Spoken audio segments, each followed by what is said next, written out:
بسم اللہ الرحمن الرحیم۔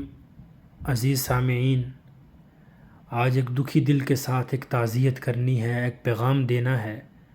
کل بونیر میں جو المناک حادثہ پیش آیا، بادل کے پھٹنے کی وجہ سے سیلاب نے درجنوں نہیں بلکہ سینکڑوں قیمتی جانیں ہم سے چھین لی۔ بے شمار گھر جو تھے وہ ملبے کا ڈھیر بن گئے۔ کئی لوگ اللہ رب العزت کے حضور پیش ہو گئے۔ کھیت، فصلیں، سڑکیں سب پانی کی نظر ہو گئی۔ لوگوں کی دکانیں اور ہمارے مسلمان بھائی بہنیں بچے اس حادثے میں شہید ہوئے۔ اور اس کے بعد مانسہرہ میں بھی اس طرح کا حادثہ پیش آیا جس میں کئی لوگ شہید ہوئے۔ چھوٹا سا بچہ بچ گیا جس کا پورا خاندان شہید ہو گیا۔ کشمیر میں بھی ایسا حادثہ پیش آیا۔ تو سب سے پہلے ہم دعا کرتے ہیں کہ اللہ رب العزت اس حادثے میں شہید ہونے والے جتنے بھی لوگ ہیں ان کو جنت الفردوس میں اعلیٰ مقام عطا فرمائے، ان کے لواحقین کو صبر جمیل دے، وہ جو زخمی ہیں ان کو اللہ رب العزت جلد از جلد صحت کاملہ عطا فرمائے۔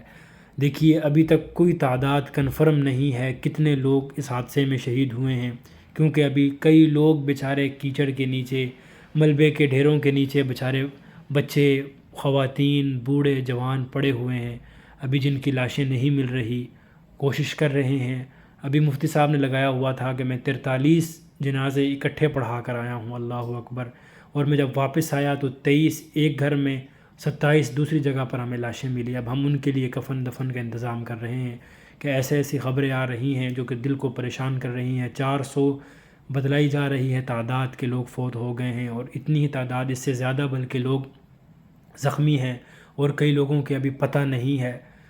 لوگ اتنے پریشان ہیں اپنے پیاروں کے لیے، لوگ اپنے گھروں سے دور تھے، کوئی سب مسافر تھا، سب کمائی کر رہا تھا، پیچھے سے اس کا پورا خاندان اجڑ گیا۔ بچے پڑھ رہے تھے مدارس میں، بچیاں مدارس میں زیر تعلیم تھی، وہ بھی مسافر تھیں، اور پیچھے پتہ چلتا ہے کہ پورا گھر، پورا خاندان ان کا اجڑ گیا۔ یہ بہت ہی دل کو غمگین کرنے والی خبریں ہیں۔ بس اللہ رب العزت کی طرف سے یہ آزمائش ہے۔ اللہ رب العزت فرماتے ہیں وَمَا نُرْسِلُ بِالْآيَاتِ إِلَّا تَخْوِيفًا، ہم نشانیاں نہیں بھیجتے مگر ڈرانے کے لیے۔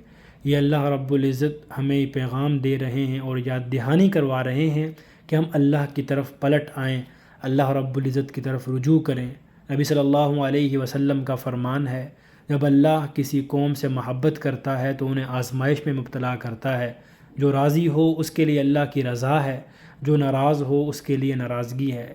یہ بہت بڑا غم ہے۔ ہم دعا کرتے ہیں ان کے لیے کہ اللہ رب العزت تمام مرحومین کو جنت میں اعلیٰ مقام عطا فرمائے، جو زخمی ہیں انہیں صحت کاملہ عطا فرمائے، جو ان کے بچے رہ گئے ہیں اللہ رب العزت ان کی حفاظت فرمائے۔ دیکھیے یہاں پر کچھ کرنے کے کام ہیں۔ سب سے پہلے اللہ رب العزت کی طرف رجوع کرنا ہے، گناہوں سے توبہ کرنی ہے، نیک اعمال کرنے ہیں۔ دوسرا یہ ہے کہ متاثرین کی ہر ممکن مدد کریں۔ اس موقع پر یہ نہ دیکھیں کہ حکومت کیا کر رہی ہے، دوسرے جو ادارے ہیں وہ کیا کر رہے ہیں۔ حکومت بھی کام کر رہی ہے، ادارے بھی کام کر رہے ہیں، لیکن اس موقع پر انسان کو خود بھی آگے ہونا پڑتا ہے، خود بھی سوشل ورکر بننا پڑتا ہے۔ وہاں پر رہنے والا، وہاں قریب رہنے والا یا دور رہنے والا ہر انسان سوشل ورکر ہے۔ وہ جا کر اپنے بھائیوں کی مدد کرے، اگر پیسہ دے سکتا ہے پیسہ دے، تاکہ جو لوگ زندہ بچ گئے ہیں ان کو مکان بنا کر دینا پڑے گا۔ کہ اللہ رب العزت بندے کی مدد کرتا رہتا ہے جب تک بندہ اپنے بھائی کی مدد کرتا رہتا ہے۔ یہ صحیح مسلم کی حدیث ہے۔ اس لیے یہاں پر یہ نہیں دیکھنا چاہیے کون کیا کر رہا ہے، خود آگے بڑھ چڑھ کر حصہ لیں۔ اس کے بعد دیکھیے کہ یہ جو آفات آتی ہیں یہ ماحول کی بربادی کی وجہ سے، ماحول کی جو بربادی ہے وہ بڑھتی جا رہی ہے۔ درخت کٹ رہے ہیں، پہاڑ ننگے ہو گئے ہیں، بارش کا پانی سیدھا بستیاں بہا لے جاتا ہے۔ سب سے زیادہ درخت لگانے کی ضرورت ہے، اس لیے کہ لوگوں کو وہاں پر گیس میسر نہیں ہوتی، لوگ وہاں پر پھر درختوں کو کاٹ کر اپنے گھر کا چولہا جلاتے ہیں۔ تو ہمیں درخت زیادہ سے زیادہ لگانے کی ضرورت ہے، ورنہ ماحول اسی طرح خراب ہوگا اور کئی جانیں اسی طرح ضائع ہو جائیں گی۔ دیکھیے نبی صلی اللہ علیہ وسلم کا فرمان ہے، اگر قیامت قائم ہو جائے، کسی کے ہاتھ میں پودا ہو، وہ اسے لگا سکتا ہو تو ضرور لگائے۔